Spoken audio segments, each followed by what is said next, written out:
두 번째 강의는 율법과 복음 또는 율법과 예수 그리스도입니다. 율법과 복음 또는 예수 그리스도. 자, 이거는요. 성경 해석에도 굉장히 중요하지만 사실 성경 해석보다는 여러분의 그리스도인의 삶과 가장 직접적으로 큰 영향을 끼치는 일입니다. 그러니까 또 가르치는 사람들에게는 이 구분이 굉장히 필요한데 이걸 잘 못해요, 실제로. 자, 이 율법과 복음을 구분할 줄 알아야 하고요. 첫째, 둘째는 연결할 줄 알아야 돼요. 율법과 복음은 별개의 것이 아닌 궁극적인 목적 안에서 연결되어 있는 거거든요. 연장선에 있는 거예요. 근데 율법이 뭐고 복음이 뭔지를 잘 모르면 구분을 하는데 연결을 못하는 경우들이 생겨요. 그러니까 율법을 다 버리는 일들이 생긴다고요. 근데 주님은 산상수훈에서 분명히 말씀하셨잖아요. 1.1획이라도 떨어지지 않는다고. 그죠? 그리고 폐하러 온 게 아니라 완성케 하러 왔다고 했잖아요. 그죠? 이건 연결되는 거예요. 그런데 갈라디아서와 에베소서에는 폐하여졌다, 소멸됐다, 거기까지다, 벗어났다, 자유케 됐다 이렇게 얘기하잖아요. 그럼 구분되는 거거든요. 그러니까 구분해야 할 때 가서 구분을 못하고 연결을 해야 할 때 가서 연결을 못하게 되면 복음을 설명할 때 율법을 설명하고 율법이 필요한 사람에게 복음부터 들어가게 되는 일들이 생기는 거거든요. 근데 이게 다른 사람을 가르치거나 설교할 때뿐만 문제가 아니고 이 성경 해석할 때 문제가 아니라 여러분의 신앙 생활에서 그래요. 그러니까 우리가 매일 넘어지잖아요. 그렇죠? 실수하잖아요. 그리고 원수들은 여전히 불법적으로 우리에게 역사하면서 스스로 정죄하게 만들잖아요. 그렇죠? 스스로 정죄할 뿐만 아니라 다른 사람도 정죄하게 만들잖아요. 악한 영들이 그렇게 역사하잖아요.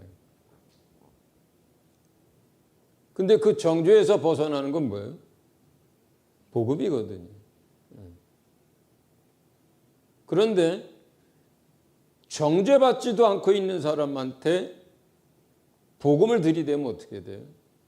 죄 짓고 괜찮다고 생각하고 살게 되고 변화가 안 일어나고 버려야 될 걸 안 버리게 되거든요. 그러니까 사실은 이 두 번째 주제는 뭐 늘 자주 말씀을 드렸던 거예요. 그런데 구분할 줄 알아야 되고 그 다음에 연결시켜 줄 줄 알아야 돼요. 그리고 복음이 필요할 때와 율법이 필요할 때 적용할 줄 알아야 되고 다른 사람에게가 아니라 자기 자신에게 제일 먼저 적용해야 될 부분들이에요. 이 문단의 중요성 1강도 여기도 그 다음에 나머지 7강까지도 전부 다 제가 설교할 때 자주 다루던 이야기들이에요. 뭐 처음 다루는 얘기가 아니고. 그런데 지금은 그걸 구분해서 거기에 초점을 맞춰서 강의 형태로 다루는 것뿐이거든요. 자 그러면 첫 번째는 뭐냐면 율법이 뭔지를 알아야 돼요. 율법에 대한 이해. 좀 올려주세요. 자, 율법에 대해서 이해를 하려면 첫째는 율법의 목적이 뭔지, 율법을 왜 주셨는지에 대한 이해부터 필요해요. 자, 김혜진 집사님 1차, 2차, 3차 목적 읽어주세요. 시작. 1차 목적, 구약 이스라엘 백성에게 주신 삶의 기준이고 기본법이다. 2차 목적, 죄를 깨닫게 하는 것. 3차 목적, 궁극적인 목적은 죄와 사망에서 사람을 구원하는 일이다. 그러므로 율법은 구원을 위한 필수 과정이다. 네. 그러니까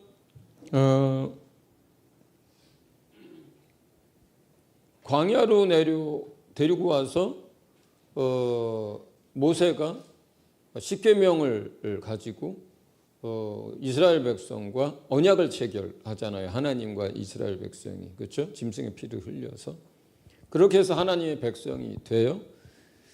그 하나님의 백성들이 어떻게 살아가야 하는지, 그 이전에 하나님 없었을 때와 이제 하나님 백성이 됐을 때는 다르거든요. 그래서 하나님 백성은 어느 나라에 법이 있듯이 그 나라에 법을 준 거예요. 하나님 백성들에게 준 법이에요. 그러니까 그렇게 살아야 하는 거고, 그걸 지켜야 하는 거고, 그렇게 안 지키면 죄가 되는 거고, 그죠? 그러니까 그렇게 살라고 하는 거예요. 삶의 기준이고, 그것이 기본법입니다. 그런데 그렇게 살아봤어요. 애도 써봤어요. 그런데 이게 돼야 안 돼요. 끊임없이 끝나지 않은 죄와의 싸움을 계속해서 해야만 하는 거예요. 이게 비단 뭐 율례까지 다 합쳐가지고 많은 걸 떠나서 그 10가지만 가지고도 이게 다 안 되는 거예요. 아무리 결심을 해도 또 범하게 돼 있어요. 아무리 노력해도 또 제자리로 돌아가요. 그러니까 두 번째 목적은 뭐냐면요. 그렇게 살라고 줘서 그렇게 열심히 사는데 나중에 뒤돌아보니까 결과적으로 우리는 안 되는구나. 왜 안 되지? 우리가 죄 가운데 있기 때문에, 죄인이어서, 죄인으로 태어나서 안 되는구나. 이걸 깨닫는 거예요. 결과적으로. 그게 이제 바울이 로마서에서 정리한 거예요. 그게. 살아보니까, 하나님의 백성으로 지켜보니까 안 되더라 이거예요. 아하, 그러면 할 수도 없는 걸 왜 그걸 따라서 살라고 하셨지? 아하, 우리가 죄 가운데 있고 그래서 죽고 그래서 멸망하게 됐다는 이 사실을 받아들이고 알게 하기 위해서 율법을 준 거구나. 거기까지가 율법이에요. 거기까지가. 죄를 깨닫게 하는 법. 그게 율법인 거예요. 그런데 복음이라고 하는 것은 어떤 거냐면, 그렇게 죄를 깨닫게 된 사람들이 이제 예표로서 제사를 지내게 되거든요. 그 제사를 지내게 되면서 하나씩 알게 돼요. 뭘 알게 돼요? 죄는 내가 졌는데 왜 애 먹은 이 애꿎은 양이 죽지? 그죠? 내가 죄를 졌는데 손을 얹어서 내 죄를 전가시킬 수 있네. 그리고 선지자들을 통해서 이제 그 다음에 장차올 메시아를 계속해서 이야기하는 거예요. 맨 처음에 얘기한 건 누구예요? 하와와 아담에게부터 얘기했던 거예요. 가만히 보니까. 여인의 후손이 에 대한 이야기가 그런 거예요. 또 모세를 통해서도 얘기했어요. 나중에 나와 같은 선지자를 보낼 건데, 그 나와 같은 선지자가 바로 그런 거예요. 그리고 그 비유고 모세의 모형인 제사법 자체를 통해서 사람들은 궁금증을 갖게 되죠. 이 양 왜 나를 내가 죄를 졌는데 왜 이 양을 죽이나? 왜 피를 흘려가지고 뿌려가지고 대속을 받나? 그러면서 이제 메시아를 이제 기다리게 되잖아요. 비유를 통해서, 그 다음에 직접적인 말씀을 통해서, 그 다음에 선지자들을 통해서 했던 이야기들. 거기서부터가 복음이에요. 그러니까 하와에게 죄를 짓고 이제 쫓겨나고 죽게 된 그 하와에게 여인의 후손을 이야기해 준 거, 아담에게 얘기해 준 거, 거기서부터가 복음이에요. 그게 복음이에요. 예표고 모형이지만 제사 제도가 복음이에요. 예표지만 그 양이 복음이에요. 그리고 그 복음대로 예수가 온 거죠. 그리고 예수가 대속과 자유케 하는 일을 했어요. 그러니까 궁극적인 목적, 율법을 주신 궁극적인 목적은 결국은 죄를 깨닫게 해서 우리를 회개케 해서 구원하시려고 준 거예요. 율법의 궁극적인 목적이. 그러니까 구원을 위한 과정 속에 율법이 들어가 있는 거예요. 그러면 율법의 과정 없이 바로 복음이 가능한가? 불가능해요. 죄를 깨닫지 않은 사람들은 예수를 안 믿어요. 예수님은 그런 사람을 부르지도 않아요. 불러도 못 알아들어요. 죄인들아 이렇게 부르시거든요. 근데 바리새인들은 야, 너 부른다 이렇게 되는 거예요. 난 아니야 이렇게 돼요. 그죠? 그래서 예수님의 첫 설교가 어떻게 되는 거예요? 회개하고 복음을 믿으라 이렇게 되는 거예요. 예수님의 앞에 누가 와야 하는 거예요? 율법과 선지자의 마침표인 요한이 와야 되는 거예요. 세례 요한이. 그죠? 갈라디아서는 그래서 율법은 법법한 자들을 위하여 더하여 준 것이니 이렇게 설명이 되는 거예요.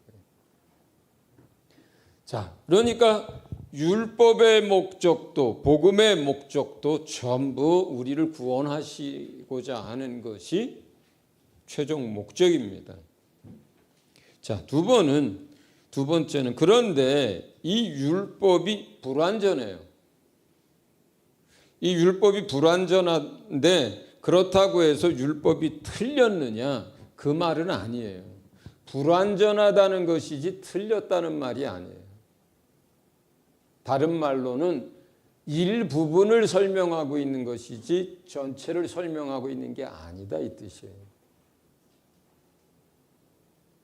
그러니까 산상수훈에서 예수님이 내가 율법을 폐하러 온 게 아니라 율법을 완전케 하려고 왔다라고 하잖아요. 그러니까 예수님이 오시기 전에 율법은 완전해요, 불완전해요? 불완전한 거예요. 그래서 완전케 한다는 거예요. 그런데 불완전하다는 의미가 뭐예요? 불완전하다는 의미가 첫째는 전체 하나님의 법을 다 다루고 있지 않고 전체 하나님의 법 가운데 일부를 다루고 있다는 거예요. 율법이라는 게. 여기는 육체로 행위로 한 이 부분만 다뤄요. 우리의 마음, 중심, 생각, 영 이거를 안 다룹니다. 이런 의미에서 이 전체를 설명하고 있는 게 아니라 하나님의 거룩한 말씀 전체를 설명하고 있는 게 아니라 이 말씀도 거룩하고 하나님의 말씀인데 하나님의 법 가운데 일부를 다루고 있다는 거예요. 율법이. 이해하셨죠? 그런 의미에서 불완전해요. 첫째. 두 번째, 왜 불완전하느냐? 율법은 죄를 깨닫게는 하는데 회개할 수 있도록까지는 이끌어주는데 구원의 능력이 없어요. 율법에는 용서가 없어요. 그래서 불완전한 거예요. 왜냐하면 궁극적인 목적은 살리기 위한 건데 죽이기까지만 하거든요. 정죄까지만 받게, 깨닫게까지만 하거든요. 회개할 때까지만 거기까지만 끌어주거든요. 그래서 이 두 가지 의미에서 하나는 전체 하나님의 법 가운데 육체와 관련된 행위와 관련된 일부분을 다루고 있는 것이고 둘째는 정죄의 능력은 있으나 구원할 능력이 없다는 측면에서 율법이 불완전해요. 완전한 게 오면은 그러면 율법이 이제 뭐 필요가 없거나 여러 가지 얘기들이 나오잖아요. 그러면 여러분들이 여기서 이해해야 될 중요한 요소가 뭐냐면 구약 모세를 통해서 율법만 전해진 게 아니라 율례와 규칙들이 함께 전해졌어요. 율례와 규칙들. 성경에서 표현할 땐 이 율례와 규칙 그다음에 십계명 이걸 다 통합해서 율법이라고도 부르고 또는 이걸 주의 법과 율례들이라고 구분해서 부르기도 하고, 이 두 가지를 사람들이 그래서 그냥 율법 또는 모세의 법 그러면 율례, 율법 다 통칭하는 경우가 많거든요. 그런데 성경 자체가 이걸 구분해서 부를 때도 많아요. 주의 법과 규례들을, 율례들과 주의 법을 이렇게 구분해서 부를 때도 있어요. 자, 근데 이제 여러분들은 이걸 구분하셔야 돼요. 구분하셔야 돼요. 왜냐하면 이게 하나님의 법이에요. 하나님의 법은 바뀔 수 있어요, 없어요? 못 바뀌어요. 영원합니다. 완전합니다. 거룩합니다. 그런데 이 하나님의 법 바깥에 규칙과 율례들이 있어요. 어떤 거예요? 해와 달과 절기, 안식일, 그 다음에 뭐예요? 부정하게 되는 거, 정하게 되는 거, 정결례, 제사법, 이방인과 결혼하면 안 되고 뭘 먹으면 안 되고, 이게 전부 다 이거 뭐예요? 율례와 규칙들이에요. 이거는 바뀔 수 있어요, 없어요? 바뀌는 거예요. 버려지는 거예요. 언제? 완전한 게 오고 진리가 오면.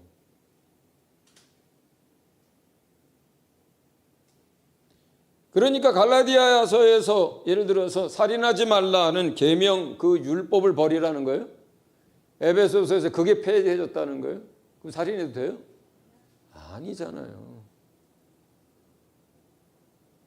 에베소 2장에서 폐하여졌다, 버려야 된다. 이건 뭐예요? 이방인과 유대인을 구분짓게 만든 걸 말하는 거예요. 같이 밥도 안 먹었어요. 혼인도 안 했어요. 그죠? 그 다 뭐 때문에 그래? 율례와 규칙들로 주신 것들이에요. 율례와 규칙들로 주신 것.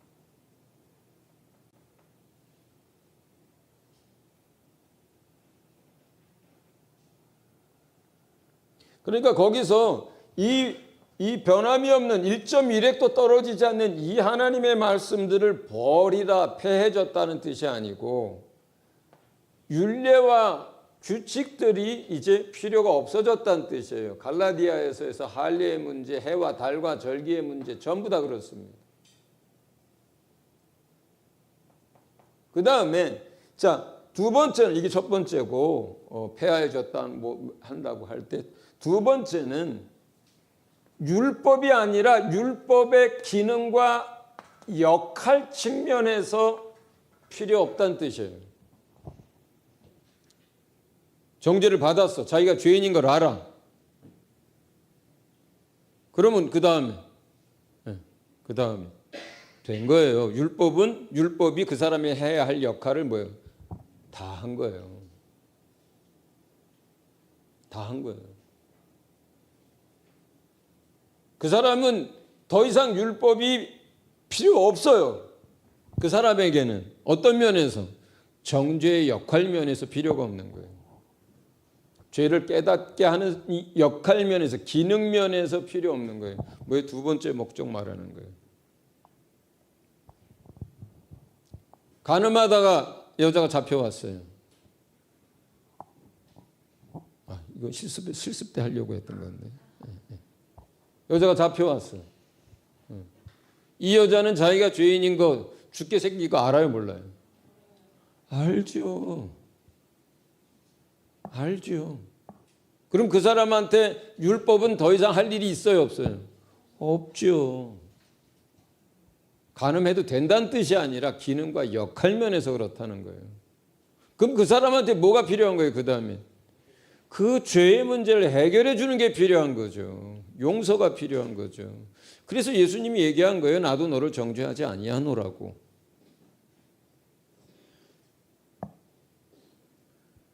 레위 마태의 집에 들어갑니다. 세리장 삭개오 집에 들어갑니다. 왜 들어가요? 그리고 왜 그 사람들과 먹고 마시고 왜 거기 가서 있어요?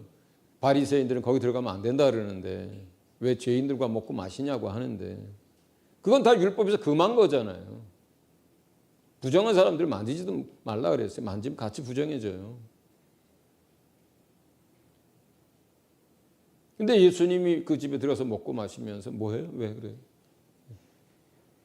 세리, 레위, 마태, 세리장이었던 평생 세리로 살았던 삭개오, 자기가 죄인이라고 생각해야 안 해요? 하니까. 자기가 죄인인 걸 아니까. 그 사람들에게 필요한 건 뭐예요? 회개와 용서예요. 그죠? 그래서 이제 세 번째는 율법과 율례를 구분하자. 근데 거기서 한 가지 안식일 계명을 여러분이 좀 이해를 해야 돼요. 자, 이 안식일 계명이 이 다음에 우리가 하나님 나라에 갔을 때도 일주일에 하루 주일이나 안식일로 지킬까요? 안 지킬까요? 안 지킵니다.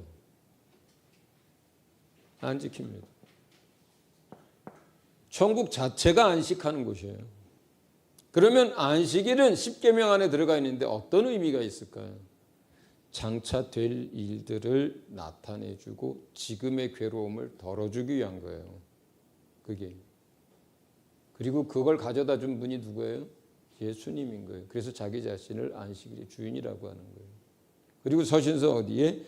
아직 너희에게 안식할 때가 남아있나니 첫 번째 복음을 받은 사람들이 믿음이 없어서 거기에 못 들어갔기 때문이라고 그래요. 거기서 들어가야 할 그 안식할 때가 뭐예요? 하나님의 나라에 관한 거예요.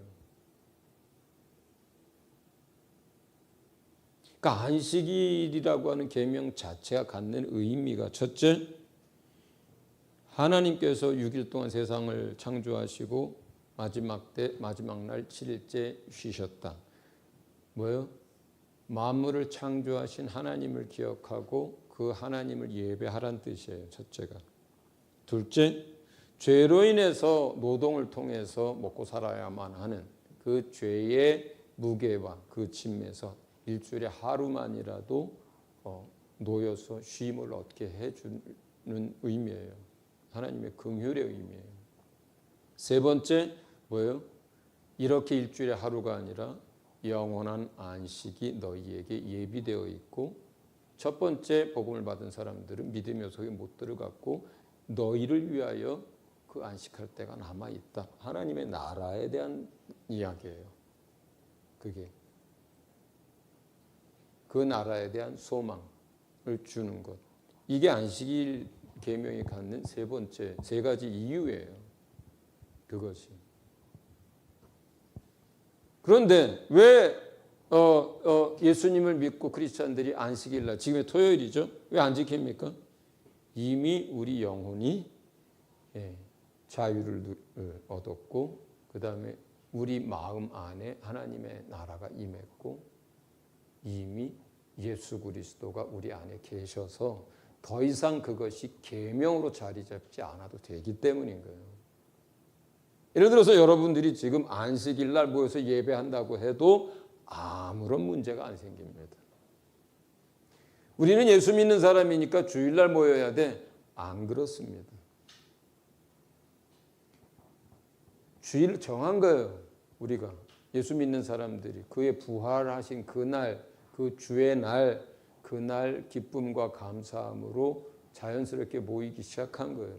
그래서 초대교회는 일주일에 2번 모였어요. 예루살렘에 있는 성도들. 안식일 날은 안식일 날대로 모였습니다. 그 다음 날은 주의 날로 모였습니다. 그러다가 나중에 유대인들 중심의 교회가 아니라 이방인 중심의 교회가 되고 유대인이 소수가 됐을 때 안식일은 계명에 대해서 이제 버리게 되고 왜냐하면 진리를 아니까.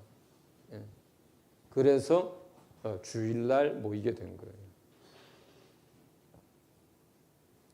그리고 더 나아가서 우리가 모이는 이 예배가 주일날이 아니어도 상관없습니다. 매주 월요일날 모여서 예배드려도 상관없습니다. 날과 절기 그것에 매여 있지 않아요. 그러나 우리에게 주의 날은 의미가 있죠. 주께서 부활하신 날. 그죠?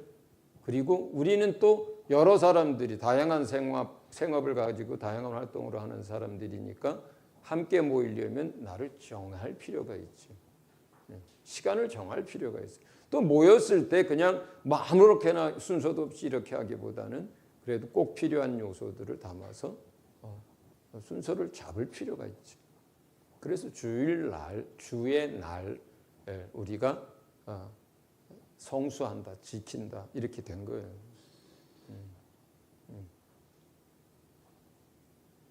그러니까 누구를 위해서 있는 거예요? 주의 날도 그러면 여러분을 위해서 있는 거예요. 여러분들의 유익을 위해서, 여러분들의 영적 성장을 위해서, 여러분들의 공동체를 위해서, 여러분의 기쁨을 위해서, 여러분의 하나됨을 위해서, 여러분의 행복을 위해서 있는 게 주의 날이에요. 그러니까 주일날 안 나오고 어디에 딴 데 간다. 그럼 누구 손해예요? 자기 손해인 거예요. 주님은 하나도 손해가 아니에요. 그 사람 손해인 거예요. 그래서 힘써 지키는 거예요. 근데 이렇게 생각한다고 해서 어떤 사람들은 그거를 쉽게 생각해가지고 주일날 안 가도 상관없어. 그냥 내가 잠깐 소원에 입지 뭐. 이렇게 하면 안 되는 거예요. 저 예수 믿고 지금까지 주일 예배 안 드려본 적이 별로 없죠. 어쩌다 선교지에서 혼자 있어도 그냥 혼자서라도 예배합니다. 기도하고 찬양하고 말씀 보고 그렇게라도 합니다. 자, 그래서 율법과 율례를 구분하되 대표적으로 율법은 십계명을 비롯한 것들이 되고 율례는 절기 또 뭐 어떤 이런 생활에 관한 법, 정결례, 제사법 이런 것들이 있습니다. 그리고 그러한 것들은 이제 예수 그리스도께서 오셨을 때 이게 전부 다 유익을 위해서 준 거고 장차 될 일을 나타내기 위해서 한 거기 때문에 실상이 왔을 때 더 이상 필요하지 않았던 거예요. 이게 할례도 더 이상 필요하지 않았던 거예요. 안식일도 필요하지 않았던 거예요. 그래서 이러한 것들을 다 폐해버렸다는 것이 갈라디아서에서 말하는 거예요. 십계명을 버렸다는 뜻을 말하는 게 아니에요. 거기서 율법은. 이해하셨죠? 네네. 그 다음에 복음과 예수 그리스도는 뭐 우리가 늘 여러분에게 이제 설명하는 거니까 쭉 읽고 지나갑니다. 우리 경원이가 읽어주세요. 6가지. 복음과 예수 그리스도 시작. 1번 예수 그리스도의 말씀은 진리이다. 2번 예수 그리스도는 죄를 깨달은 자를 정죄하지 않는다. 3번 예수 그리스도의 죽음과 부활을 통해서 구원의 문이 열렸다. 4번 예수님의 대속의 제사는 완전하고 영원하다. 5번 구원은 회개와 예수 그리스도를 믿는 믿음으로 충분하다. 6번 예수님은 하나님의 아들 그리스도 주이시다. 늘 여러분에게 말하고 또 우리가 고백하고 있는 내용들입니다. 그게 복음이고 예수 그리스도예요. 3번 그러면 이제 율법과 복음의 연결 부분들입니다. 우리 주은이가 읽어주세요. 3번. 1번 예수 그리스도를 통해 율법은 완전케 되었다. 2번 구약의 모형과 예표로 보여주셨던 것들이 실제가 되고 성취되었다. 비유나 그림자로 보여주셨던 것들 대신에 진리를 나타내 주셨다. 3번 죄를 깨닫게 할 뿐만 아니라 회개하고 예수를 도로 아들로 믿고 주로 영접하는 자가 죄사함과 영혼의 구원을 얻게 되었다. 예포가 성취된 거고 불완전했던 것이 완전하게 된 거고 이제 그리스도가 그 구원의 완성을 우리에게 가져다 주었죠. 4번은 이제 갈라디아서와 에베소서에서 폐하여졌다는 것들이 그 역할과 이제 기능들이 폐하여졌다는 뜻이에요. 갈라디아서 3장 율법은 약속의 자손이 오시기까지 필요했던 거다. 이렇게 표현해요. 계시될 믿음의 때까지만 필요한 거다. 이게 그거는 어렸을 때 초등교사의 역할을 하는 거다 얘기합니다. 2장은 율법에 대해서 우리가 죽었다 그래요. 3장은 율법의 저주에서 속량되었다 그래요. 자, 에베소서는 중간에 막힌 담이 헐어졌고 계명의 율법이 폐해졌다 그래요. 이게 전부 다 뭐예요? 역할과 기능에 대한 이야기예요. 누구에게? 복음 안에 있는 구원받은 사람들에게 그렇다는 뜻입니다. 이해하셨어요? 복음 안에 있는 자에게 그렇다는 뜻이에요. 그리스도 안에 들어갔을 때 자, 이미 궁극적인 율법을 준 궁극적인 목적이 이루어졌잖아요. 그 사람에게. 그러니까 과정이 계속해서 필요한 게 아닌 거예요. 역할 면에서. 더 이상 이방인과 유대인의 구분이 필요 없는 거예요. 그렇죠? 더 이상 날과 절기가 필요하지 않은 거예요. 누구에게? 그리스도 안에 들어왔을 때의 그 역할이 다 끝났다 이 뜻이에요. 이미 어른이 돼버렸으니까 초등학교 거를 더 배우지 않아도 되는 거예요. 약속의 자손이 왔고 내가 그 안에 들어갔으니까 더 이상 그거에 대한 걸 준비하는 그 역할이 필요 없다는 거예요. 이미 만났으니까. 자, 그런 의미입니다. 자, 이제 실습 들어갑니다. 자, 지금 여기에다가 한 가지 본문을 더 추가합니다. 자, 지금 이제 이 본문을 읽을 때 여러분은 어떤 관점에서 이거를 바라봐야 하는 거냐면 지금 얘기한 율법과 복음, 율법과 그리스도라고 하는 이 관점에서 이 본문을 보란 뜻이에요. 사실은 그래야 그 본문이 풀리기도 합니다. 이미 아까 요한복음 8장은 조금 얘기했는데 그래도 그 안에 그것 말고도 거기에 이제 율법과 복음에 관한 이야기들이 그 속에 쭉 나와요.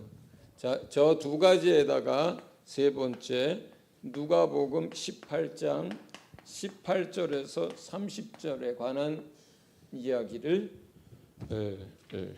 봅니다. 자, 이 세 가지. 자, 이제 조금 일찍 마칠게요. 지금 강의를. 자, 율법과 복음에 대해서 뭐 질문 있으면 하세요. 무엇이 됐든 율법과 복음, 율법과 예수 그리스도 안에서. 자, 됐죠? 자, 그러면 바로 그룹으로 모입니다. 그래서 이 세 가지를 지금은 이거를 자 출제자의 의도를 정확하게 이해하세요. 관점이에요. 관점. 율법과 복음이라고 하는 시각을 가지고 그걸 보라고 하는 거예요. 그리고 그걸 정리를 하시고 자, 1시간 드리겠습니다. 네. 자, 본문 바꿉니다. 1번 어렵습니다. 3번도 어렵습니다. 자, 시작합니다. 그룹으로 모여서.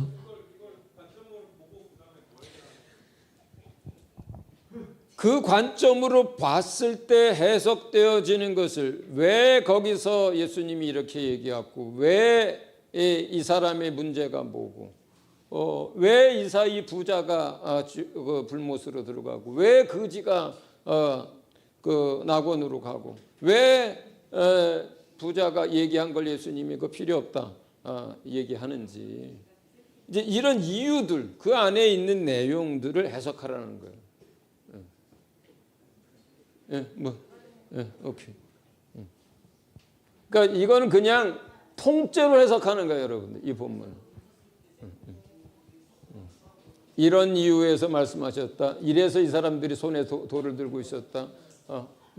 이래서 이 사람은 낙원에 들어갔다. 이래서 이 사람은 불못에 던져졌다. 한 가지 부족한 게